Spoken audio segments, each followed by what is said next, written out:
Welcome to Real Power Dynamics. It is Thursday, August 27th. I am KME, and today has been a crazy day. Last night was a crazy night. I sat through 3 days of that Republican National Convention, and I don't know if I can do a fourth. I will try, but it's been tough. So I don't have a guest on today's show. My guest that was scheduled was Luke Burke from Vice TV. He does Vice News,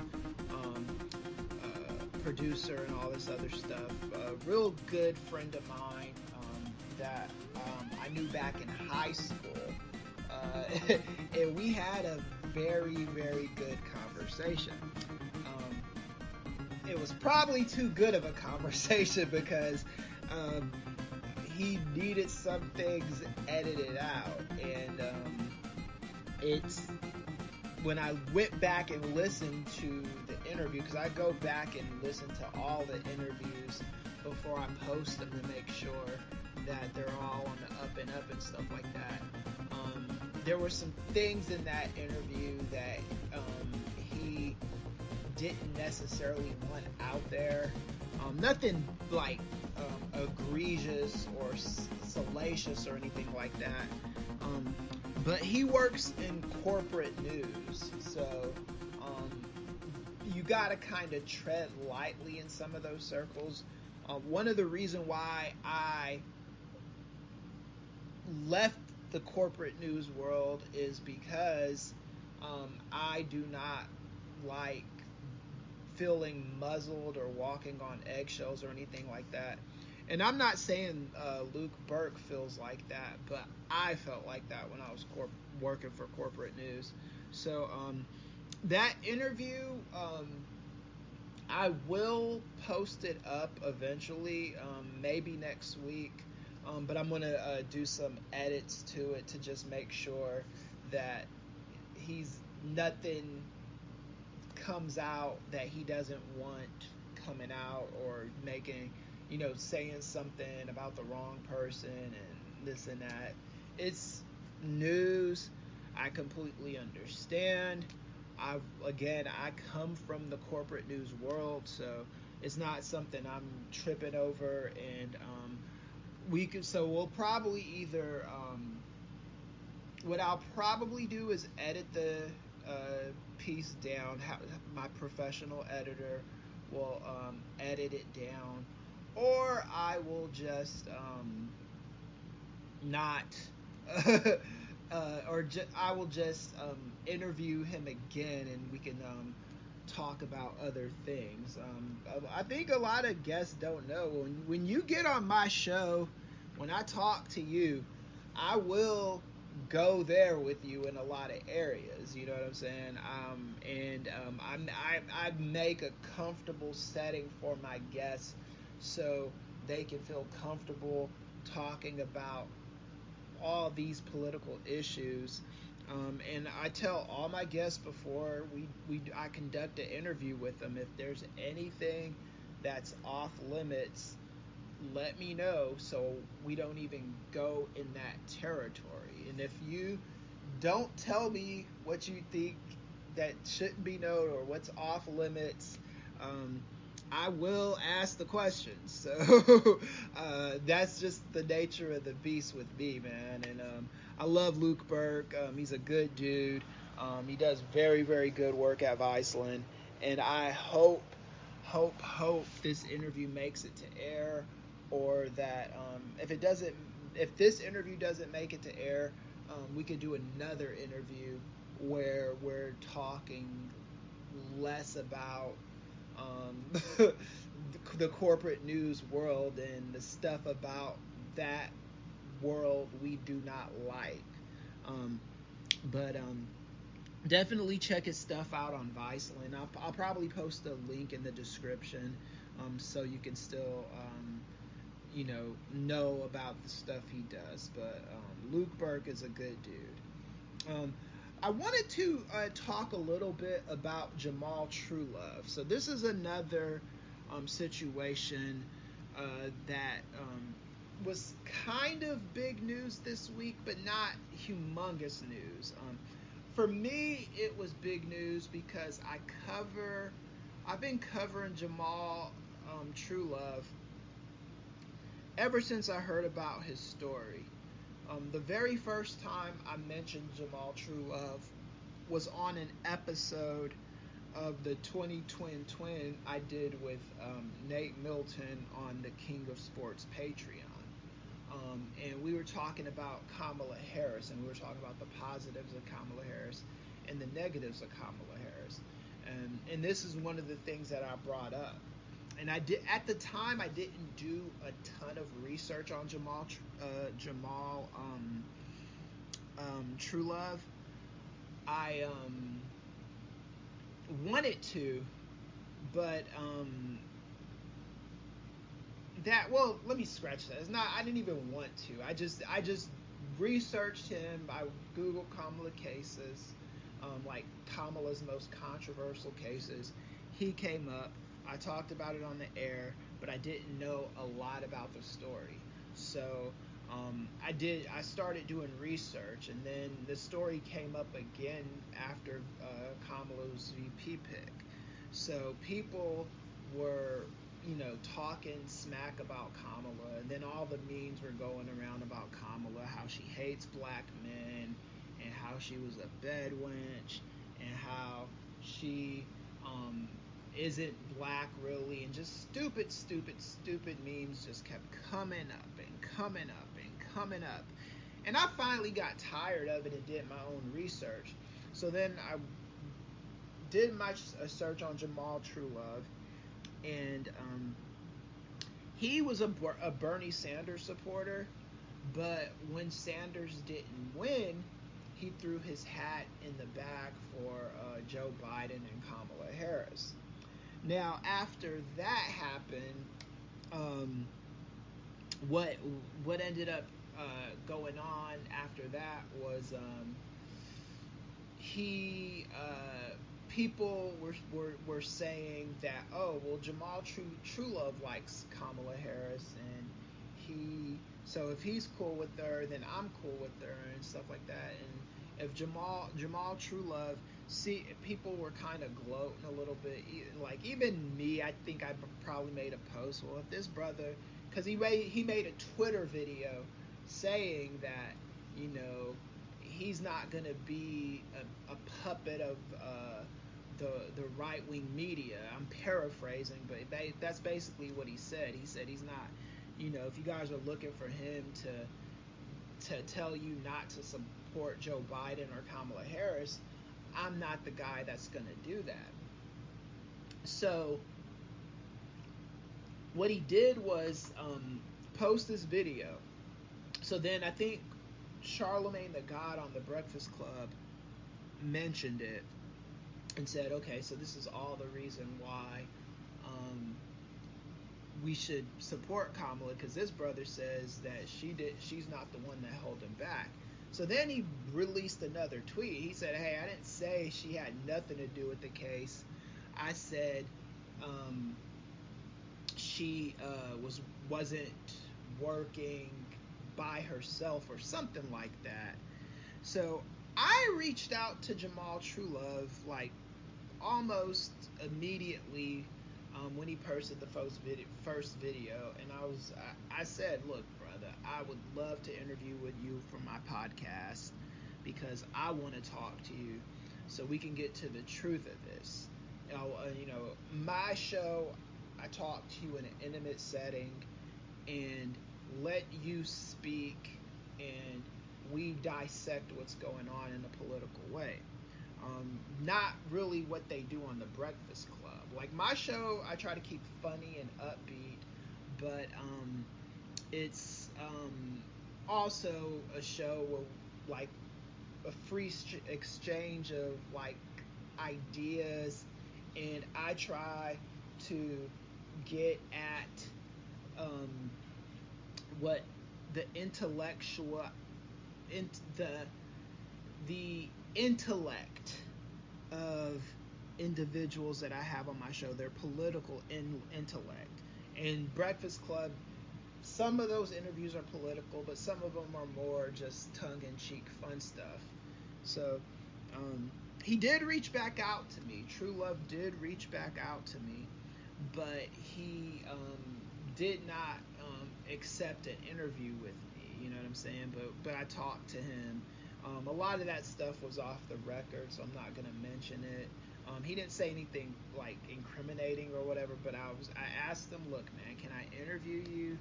He said that, you know, he couldn't, and I almost, when he said that, I almost immediately knew he was going to go to the Breakfast Club or Ebro or something. And I understand, because the Breakfast Club has way more penetration than I got. You could reach a lot more ears, and you know, they gave him a good opportunity to tell his story. So Jamal True Love, I wouldn't call him like the most politically savvy guy on the planet, but he's a smart brother. He really is. Like, and even like for somebody like I've been around a lot of people from the block, street people and stuff like that, and I can always tell when when they've got that heavy street lingo, when they know things. And this brother knows things. He knows how the system works. But he's not what I would call politically savvy. But I think over the course of time, he's going to get there. He was smart enough to not let Donald Trump and the Republicans take him and pay him a ton of money to speak at the convention with all the other bought and paid for Negroes that are speaking at the convention. This guy wasn't having it. He was like, look, I'm not doing that. I mean, he already got $13 million from the state of California, so I mean, why would he? I mean, how much money do you really need, you know? But he turned him down, and then he also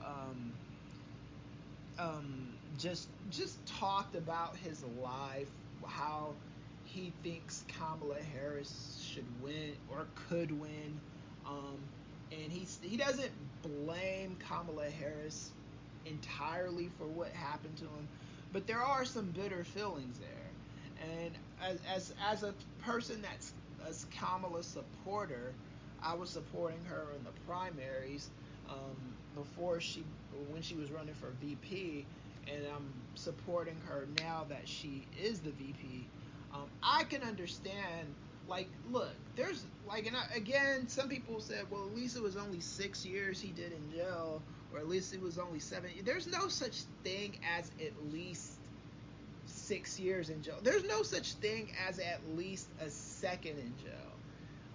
Because when you're in there and that's a place you're not used to being, or even if it is a place that you're used to being, you would rather be on the outside. This guy had little kids that he missed 6-7 years of their upbringing because he was in jail, man. Nothing cool about that.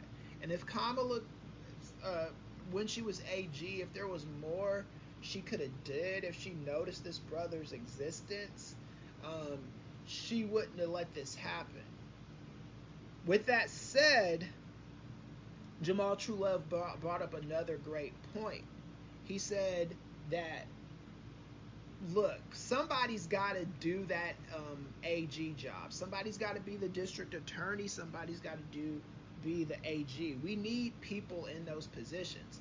And the state is not going to run without a attorney general or a district attorney. So he understands that if Kamala wasn't in that position, somebody else, probably worse, would be in that position. But at the same time, the black community we don't mess with prosecutors, and I totally get it. But at the same time, we have to understand that prosecutors are not going anywhere. And, you know, I think a reimagining of the district attorney's office and an attorney general's office, especially here in California, is necessary. You know what I'm saying? And hopefully, in the moment that we are in, we can get some of that stuff. So this brings me over to the Jacob Blake shooting. And to be honest with you, I didn't know if I was going to do a show today, because this Jacob Blake shooting was very, very it weighed heavy on me. And then the 17-year-old shooting those protesters, that story didn't even really break until like mid-morning yesterday. Like, it was out, I think, when he did it, but it started really catching fire probably about mid-morning here on the West Coast. And me and Luke didn't talk about it, because then a lot of other stuff was happening while I was in the middle of the interview with him. And my God, man, this is crazy. So the Jacob Blake shooting was just tragic, man. I mean, he's still alive, but he probably will never walk again. And then this kid, Kyle Rittenhouse, killed 2 protesters. And from all accounts, those protesters were unarmed, didn't have any weapons or anything like that.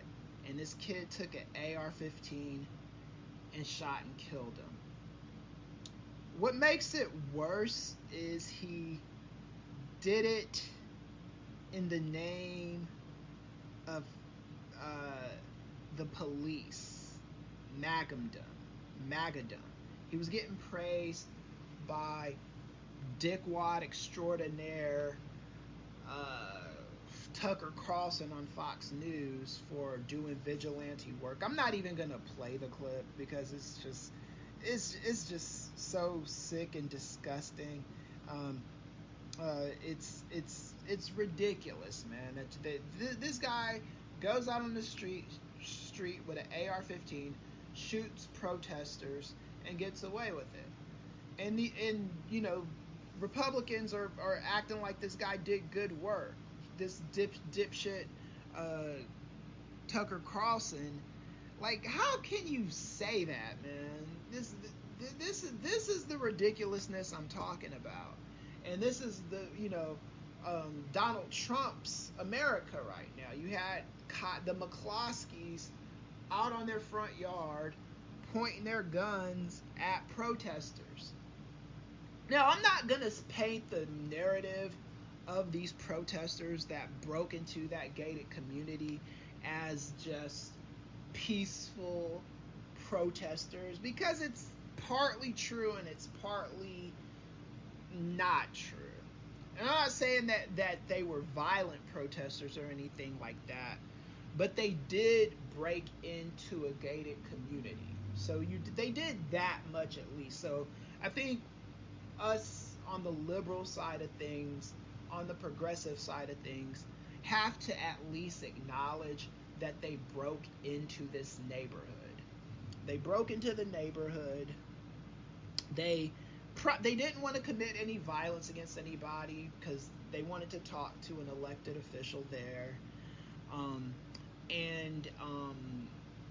That's when the McCloskeys came out and pointed their guns. Now, here's the thing with what the McCloskeys did. I think I mentioned this on a previous episode. If all they did were have their guns and held them at ease, or just showed the guns in like the holster, and walked outside, I think that message would have been spread to the protesters, like, look, you don't want to F with these 2 old MAGA Captain and Tennille, you know what I'm saying? You don't want to do that. You want to go that way. Don't come to these people. But the crime was committed when they pointed the gun at the citizens, right? Because I know in California you can't just point your gun all willy-nilly. And I think it's like that in most places. You can have the gun, you can walk outside of your house or store or whatever with your gun. If you're a registered gun owner, you are well within your rights to have your weapon. It happened here in California when, like, right in the middle of all the rioting and stuff, these protesters were rioting. They got out of hand and rioting and burning stuff up and all that. And then there was this guy who was in front of, like, his restaurant, I want to say, and all he did was go outside, had his gun in his hand. He held it. He might have even, I don't think he had it, but I don't think he cocked it or anything, but he had a shotgun in his hand.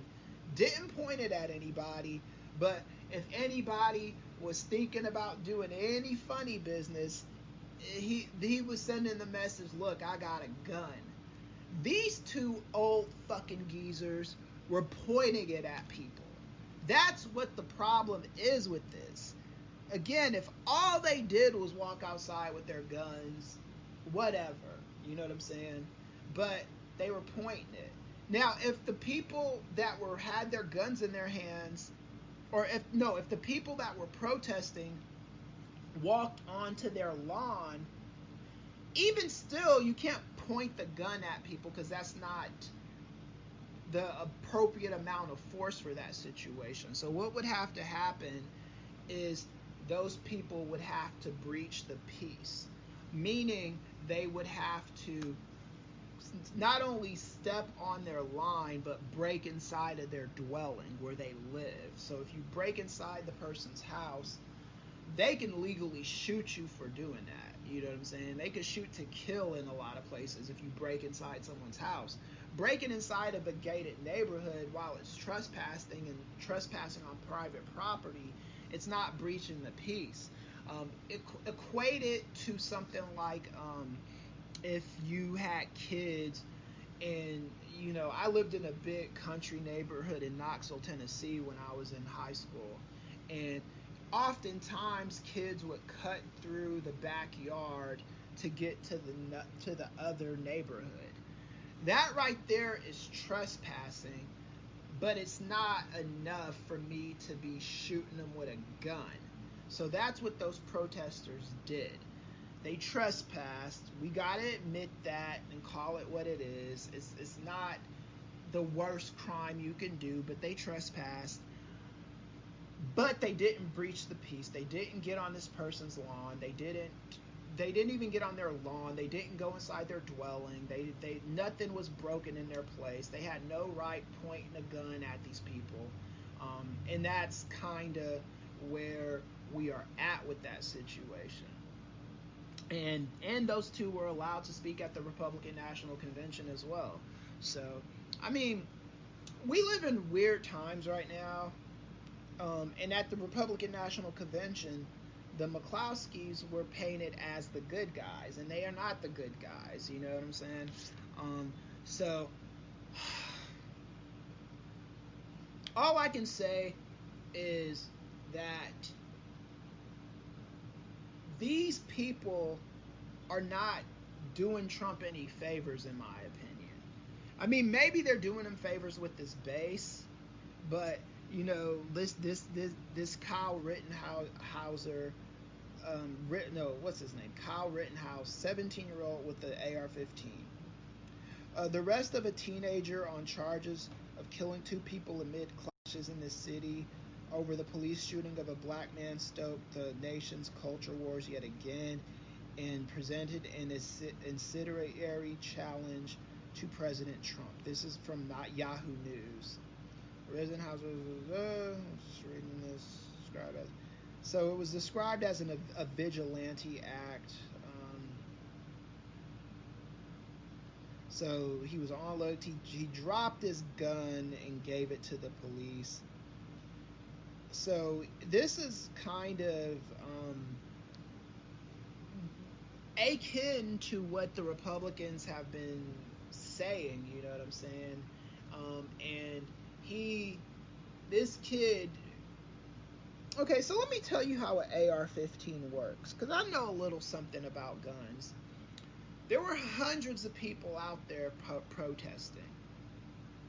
That kid didn't want to have any law and order. He's not going to be able to kill hundreds of people with an AR-15. He might get a few of them, but he was out there to be destructive and kill people. And this is what I think that the right has to understand. This is not going to stop protesting, because people already do not believe in the law. If people believed in the law, they wouldn't be doing this in the first place. You know what I'm saying? The reason why people are protesting is because the police are shooting people. So I think every single protester that hits the streets, I'm talking about students that are in my own class, they fully understand the risks of getting tear gassed, possibly shot, and possibly killed from going out on these streets. And they do not care, because they do not care about the law at the moment. So now we are in a situation in this country where we have to get people to care about the law, where we have to get people to think that the law is reasonable, that the law is working in their best interest, and where people would rather live in a society where the laws are fair and balanced, and that the laws will protect their best interest, while at the same time the law is serving them, not them serving the law, right? Because if people do not believe in the law, historically speaking, this kind of thing is going to continue, and it's going to continue, and it's going to continue. This is a cyclical thing that never stops and never will stop. So that's my opinion on this. The Jacob Blake thing, again, I didn't want to do a show today.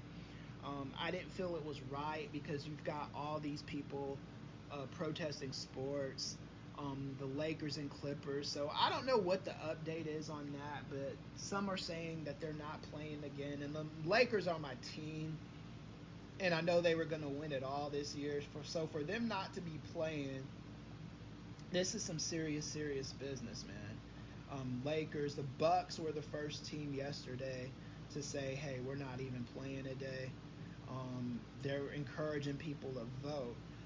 That's an interesting question. Like, can LeBron James and the Milwaukee Bucks and the Los Angeles Clippers and all these teams, the Lakers, everybody, can they get people to vote by acting in this way, man? Because I'm curious about that, because it sounds to me like when I listen to LeBron talk, when I listen to Doc Rivers talk, that they don't want to play basketball in Trump's America. It's because most of them key this all back to voting. So I just pulled up a story on my trusty iPad, and it says CNN players decide to resume playoffs, reports say. So this is August 27th, 2020. It was updated at 1807. So what's that? 2, 3, 4. So yeah. So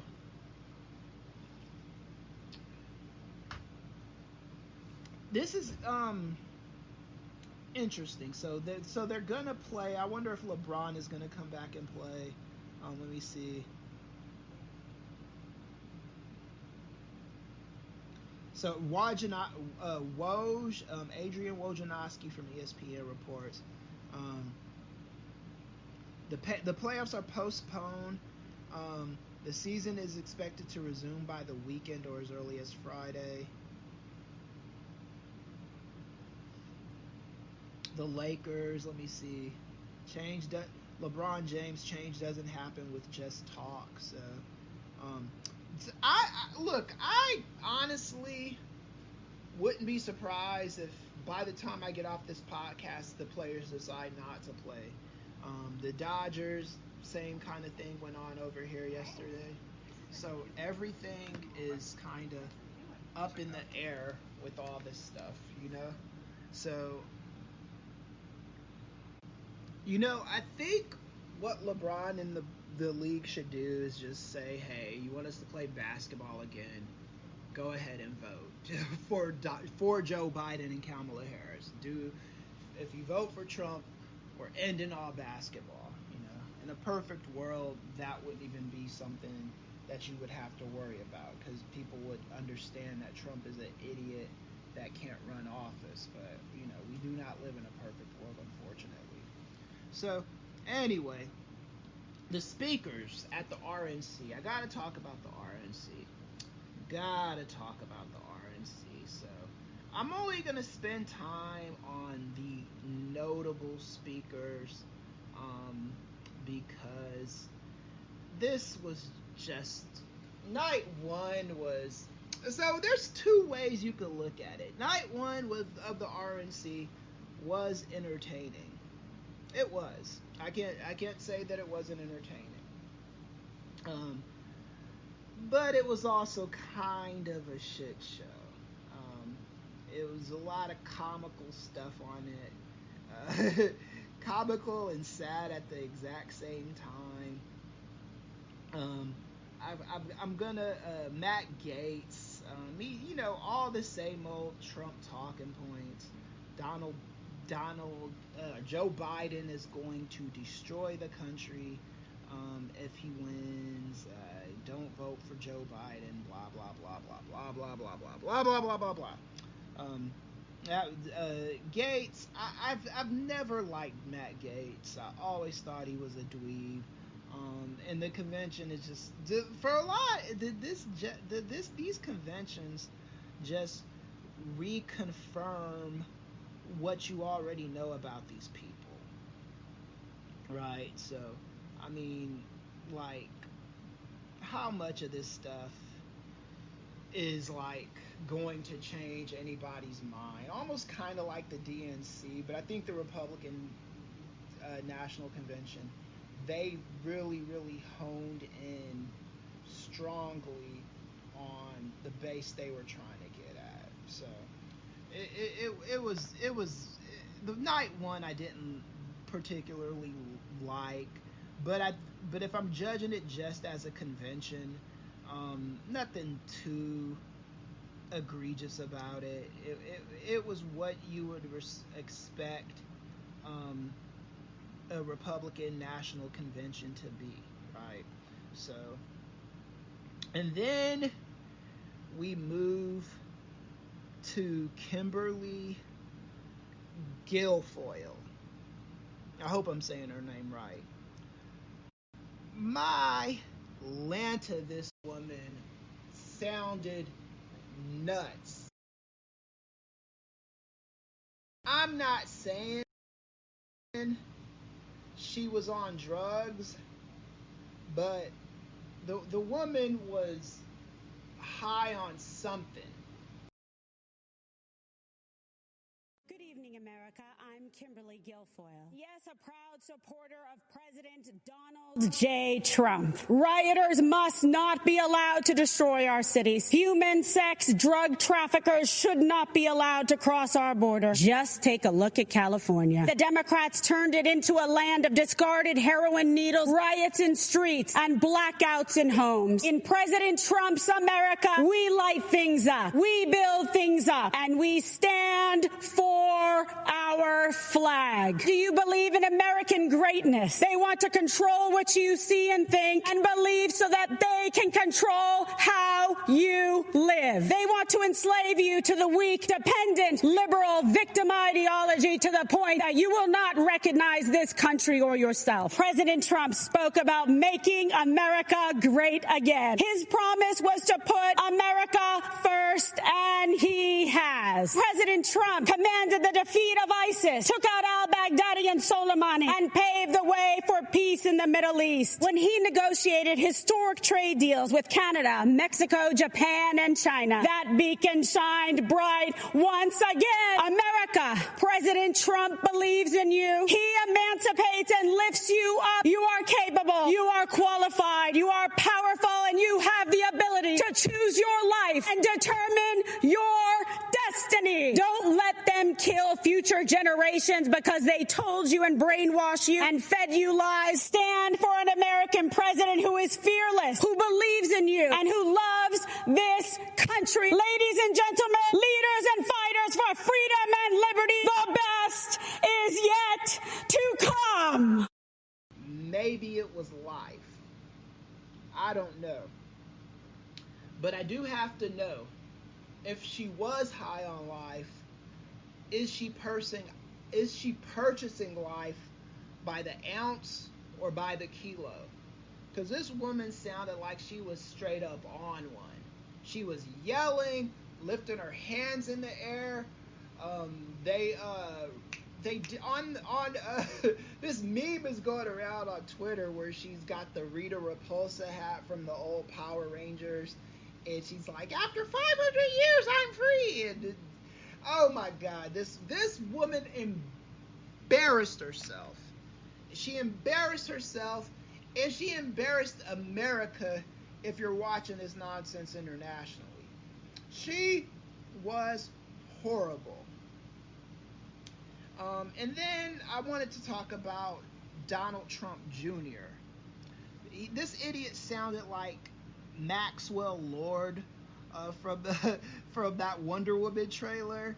I don't know if you've seen it, but the Wonder Woman 84, Maxwell Lord, it's almost like he went in, saw that trailer, and plagiarized the whole thing. You can have it all, you know. I saw Stephen Colbert make fun of it and compared it to the song Letting the Days Go By, Don't Let the Water Hold You Down. Can't think of the name of the group right now, but they're a talented group. They're still around doing things. But anyway, back to Doofus Jr., Donald Trump Jr., a.k.a. Snow J. Simpson, a.k.a. Dianne Feinstein, a.k.a. Chicken Clam Powder, a.k.a. When they go low, we go blow, a.k.a. Sniff Tannen, a.k.a. Booger Sugar Ray Robinson, a.k.a. Whose line is it anyway? See what I did there? The line. a.k.a. Sniff Competition. My God, this guy. Now, I'm not saying... I'm not saying that Don Jr.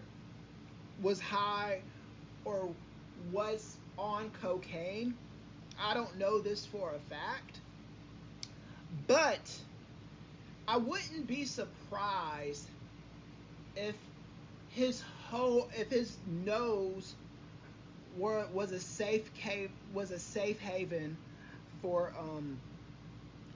orphaned powder. I'm not saying that Donald Trump Jr. was on cocaine at the convention, but it looked like he was making out with a chalkboard.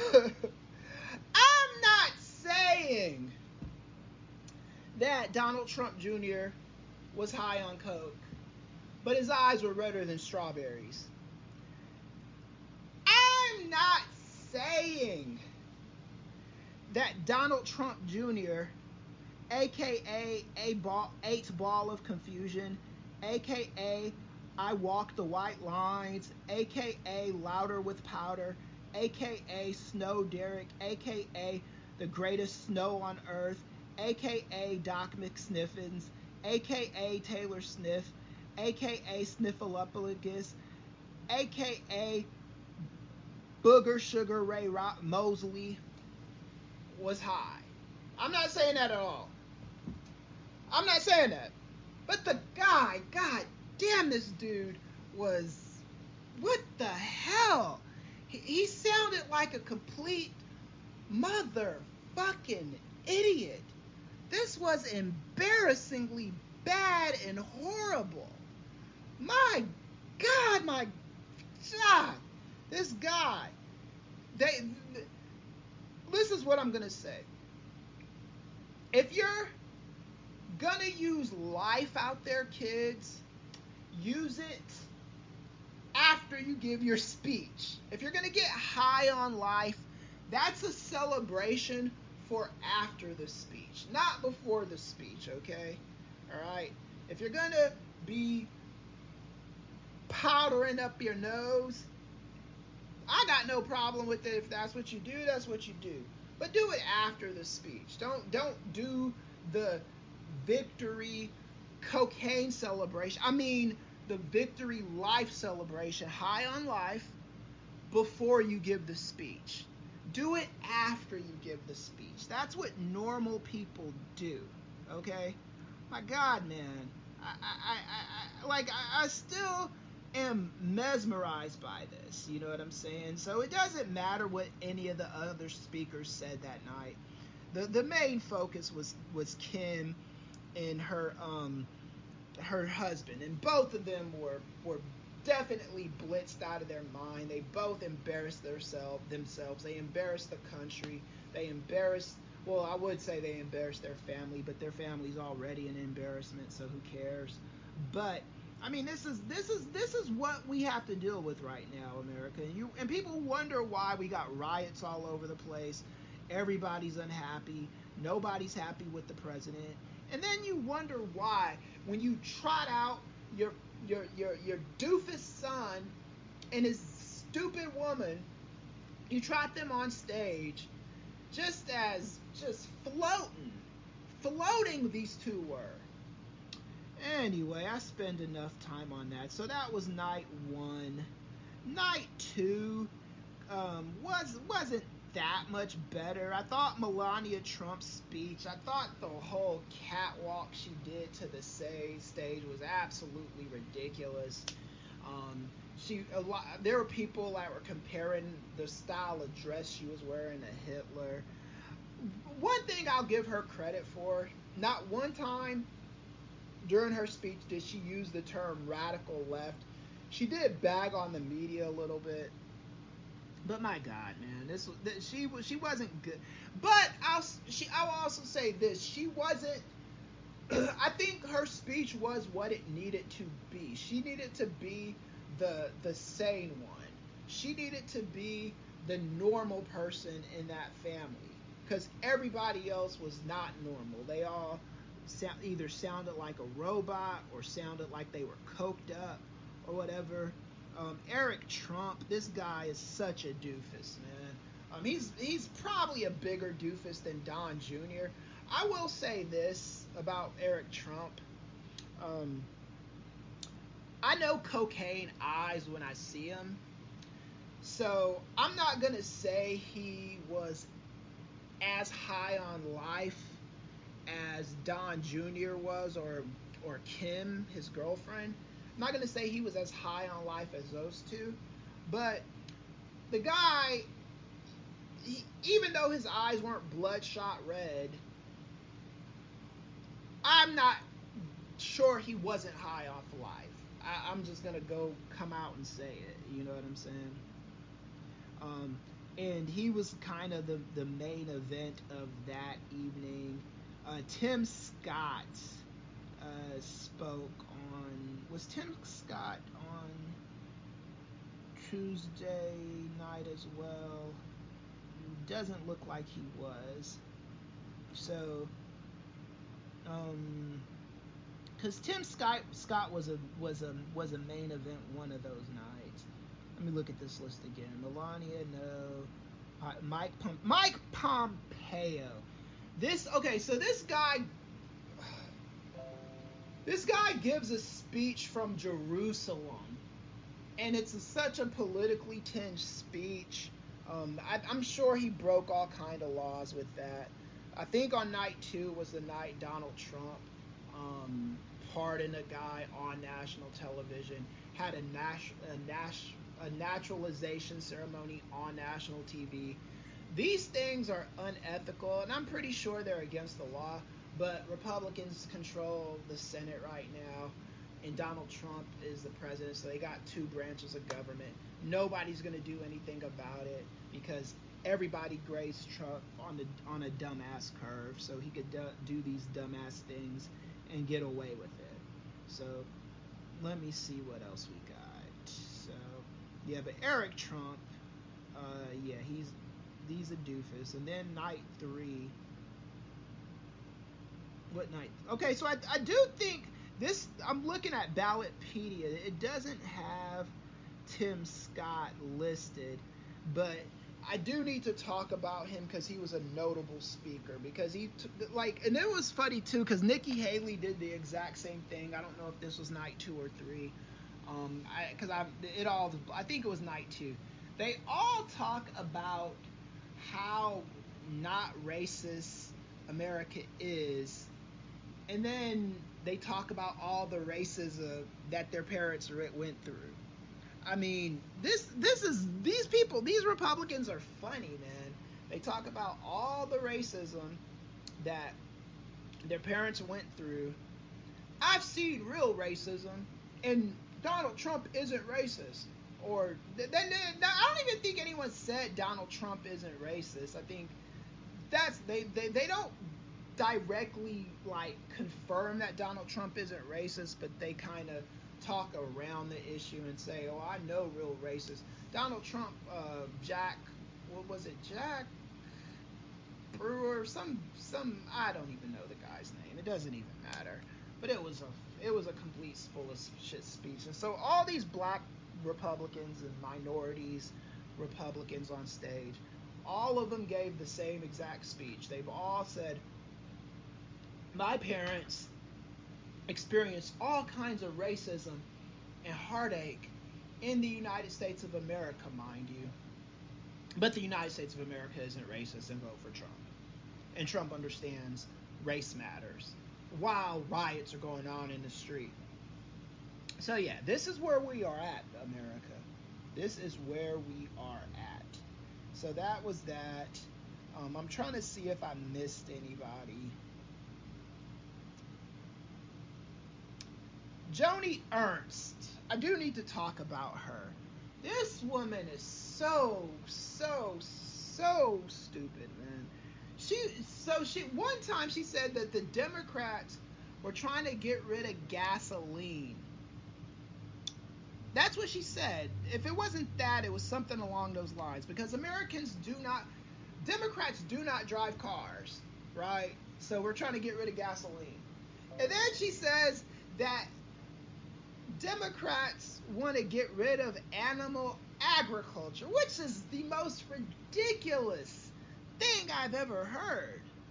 Now, and it's funny because Robot Tiffany Trump, who spoke on one of the convention nights, is a vegan. So if she doesn't eat meat and stuff like that. She's a very healthy eater from what I understand. But veganism isn't a liberal thing, is my point. It's like I eat a ton of meat. You know, I do keto diet most of the time, so all I eat is meat.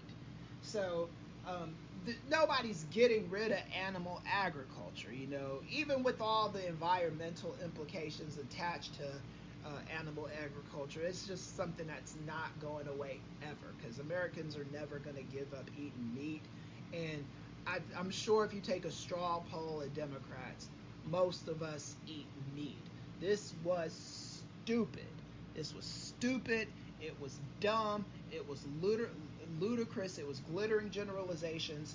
It was just spouting off lies to scare your stupid base. So you got this all night. Donald Trump, Joe Biden is going to get rid of God. I hate the God card more than anything else. This is why I do not go to church anymore, because of the God card. God tells these people the stupidest shit on the planet, according to them. What these people hear from God is dumb, and they weaponize it, and they use it to scare their base. You know what I'm saying? And the sad thing is sometimes I really do not even know if they're just outright lying. I sometimes do believe that they hear these weird, crazy voices in their head that they think is God, telling them to be racist, to telling them that it's okay to bash children at the border and all this other stuff, lock them in cages, and this 17-year-old's perfectly fine to go shoot people with an AR-15, whatever. Okay, whatever. So anyway, that was the convention. I don't even want to spend any more time talking about it. I seriously doubt I'm going to watch night 4. AEW Wrestling is on at 5 p.m. anyway. Today it's on Thursday, special day. One of my favorite shows. So I'm just going to probably skip Thursday because I got a lot of people telling me they were entertained by my post during the convention night, which I appreciate, but whatever. I just can't do this again. So, excuse me. That's one of those COVID sneezes, right? Damn, that's another one. So anyway, covered my mouth. I'm socially distant, so you ain't gotta worry about it. Let's go to email and tweets and all the stuff, because I have a few that I'm going to read on the air, and then I will let us go. Again, there's no guest today, so if you're sticking around for a guest, we ain't got one. So anyway, Black Man USA on Twitter, he tweets to me, I do not know how people can say a black women are the most marginalized group in America to believing that one needs to be the VP pick. Dems really think there's a black woman because there's a love of black women because that have it. What the hell? I don't understand this, Black Man USA. To be believing. Okay, I'm gonna read the sentence again slower.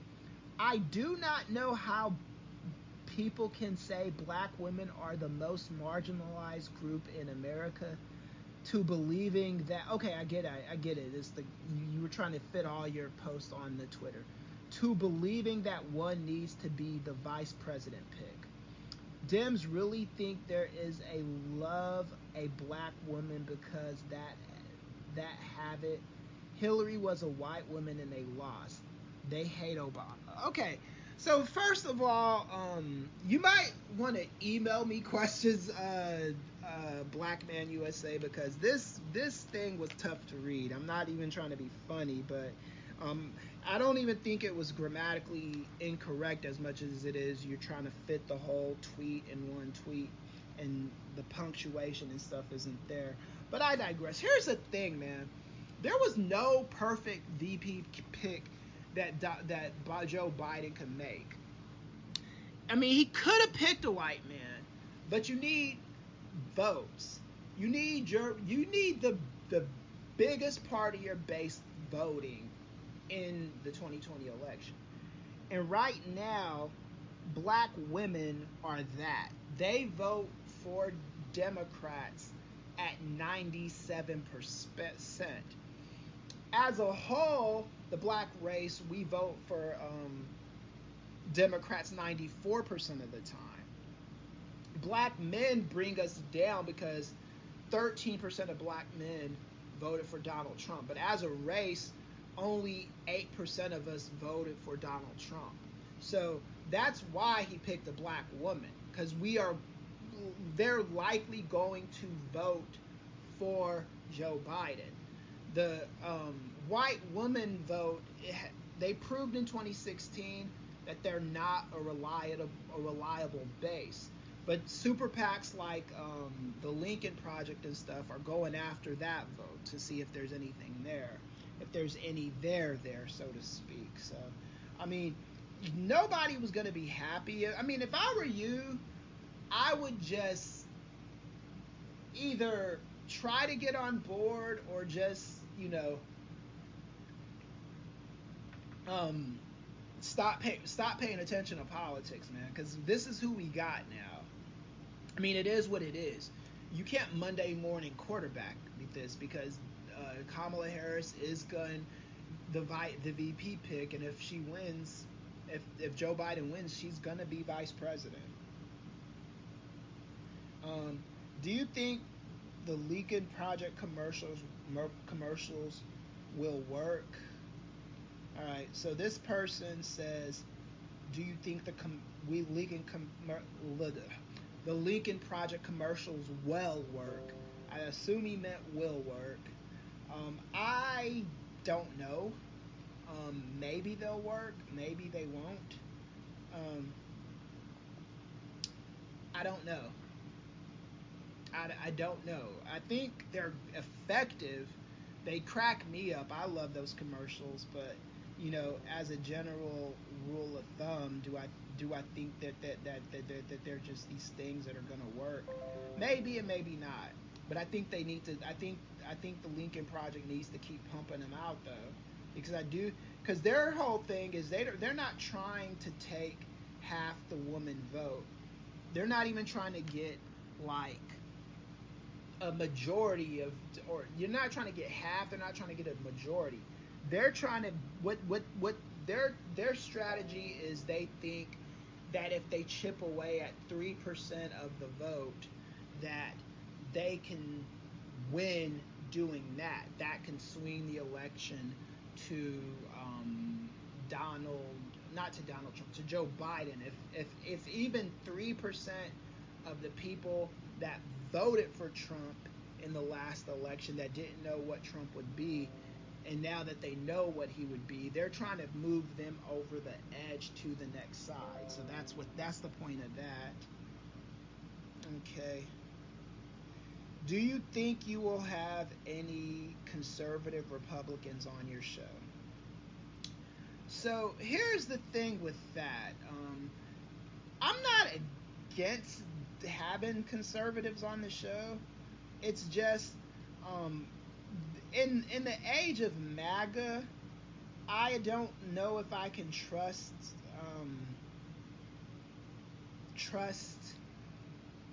a conservative to be a good faith actor on the show. So when I say a good faith actor, I'm talking about somebody who we're not just disagreeing with each other just to disagree with each other. There's a chance that someone could swing me over to their side on an issue, right? That's what I'm talking about. And I'm one of those people. The most important thing to know about being an intellectual is, to be a good intellectual, you have to be able to admit when you do not know things. That's what makes a good intellectual. It's not an intellectual isn't a person that knows everything. An intellectual is a person that knows a lot in the field that they are learned in, right? So what I can tell, say something with Kanye West. I remember one of the common things I used to see about Kanye West is Kanye West is a genius, and Kanye West is a this, and Kanye West is so smart, and all this other stuff. Kanye West is good at making music. If I ever wanted somebody to sound mix for me, drop a couple bars, anything like that, the first person I'm going to call is Kanye West, because he's good at that. But if I'm talking to somebody about intellectual stuff, Kanye West is the last person that I'm going to call. If I'm talking to somebody about politics, I'm not talking to Kanye West, because he doesn't know what he's talking about. He hears talking points and then he repeats them, and he thinks he's smart after reading one or two things. And the problem with it is that he thinks that it's perfectly fine. So that's kind of the problem with that. You know what I'm saying? It's like it's okay um to have an opinion, but when you start thinking that your opinion is like fact based and stuff like that, that's the problem. So to go back to your question, will I have any conservatives on the show? It really depends on the reason and why. So if it was someone like a, a Ben Shapiro and he called me up and he said he wanted to do my show, I'd think about it and then I'd let him do the show probably. But it wouldn't be because we would change each other's mind. It would be an argument so I can show people how ridiculous he sounds. It wouldn't be something where I think this guy's going to come to my side or I'm going to go to his side. Because if the starting point with somebody for me, if it's abortion is murdering a baby, that's not something that makes a lot of sense to me because I don't believe that's what abortion is. But if you believe that, then what's the point of even having that conversation? You know, it's the whole. I mean, that's more of a comment. Let me use something else because that I don't like that one. So scratch that. If the conversation is racism, where I come from, racism has clear cut, undebatable definitions, and examples of it are practiced every day. But too much of what happens with Republicans, like these black Republicans at the Republican National Convention, and all these other white people at the Republican National Convention, they want to qualify racism. They want to take certain things and say, "Oh, that wasn't really racist. This is you know." And racism is a systematic thing that has a real definition to it. So I can't mess with those kind of people in short. So that's kind of where I'm at with having a MAG on the show. Again, it's not so much that I am against having MAGAs on the show. It's just what would I get out of it, right? So I have gone an hour. I do want to kind of okay, so the other day, I've been talking tongue-in-cheek about Donald Trump Jr. being on cocaine. I didn't say he was on cocaine. Let me just preface that. I'm just saying that guy was high off of life. Very, very high off of life. But I digress. I did a Twitter search. And all I did on was type Don Jr. This was the night of the convention. And the only thing that came up was cocaine. Cocaine was trending very, very high on Twitter on Monday night. So I do want to kind of read some of these tweets if I can find it. And then if you Google Don Jr. Coke, you get a ton of tweets. And it was hilarious. So let me see if I can find a couple good ones before I let you go. Because this is definitely something that's worth a share. So okay. So here we go. So it was okay. In case you missed the RNC last night, Don Jr. and his GF were on an angry bender. It was the most rambling, incoherent, but let's take a moment to marvel at how much coke they obviously did. And it's a picture of Don Jr. with the red eyes. So, having seen people on coke before, Don Jr. is very clearly on coke or something similar. Okay. My mom is a substance abuse counselor and just texted me that Don Jr. is high on coke. You think Don Jr. and Guilfoyle somehow got taxpayers to fit the bill for the metric ton of coke they pounded before the speeches.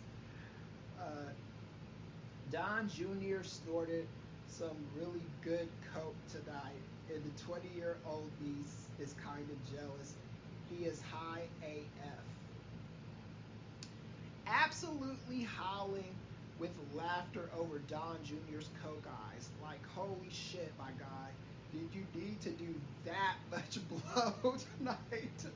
Oh my God. Hi, I'm Don Jr. Got any coke, and it's the dude from Die Hard in the picture.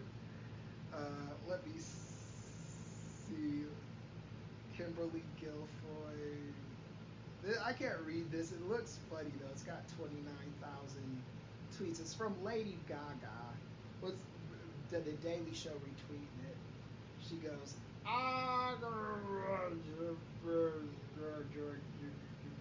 okay, so I think it's just gibberish, making fun of her speech. She's got 3,900 retweets and 29,000 likes. Kimberly and Don Jr. were all coked out tonight, or Adderall. They were not sober. Obviously not watching the RNC, but from my feed, it sounds like Don Jr. snorted coke off Matt Gaetz' ass. Am I close? Oh my gosh, that was from A.B. Berg. These are crazy, man. I think it's kind of romantic that Don Jr. shared much of the coke with Kimberly Guilfoyle. Holy shit, and I thought Don Jr. was the cokehead of the couple. Viva la Booger Sugar. That's from Brian Bahar. The media tried to say Don Jr. was on coke last night when they ignore the Hunter Biden is a proven crackhead. Okay, this is pathetic, man. Seriously, you're really gonna do that? The media tried to say Don Jr. was high on coke. The media tried to ignore that as much as they could. I'm over here drawing the conclusion that this guy was high on something. Maybe it was life. I don't know. This guy. I can't believe they let Don Jr. out there like that. The guy is clearly high off his fucking ass on coke.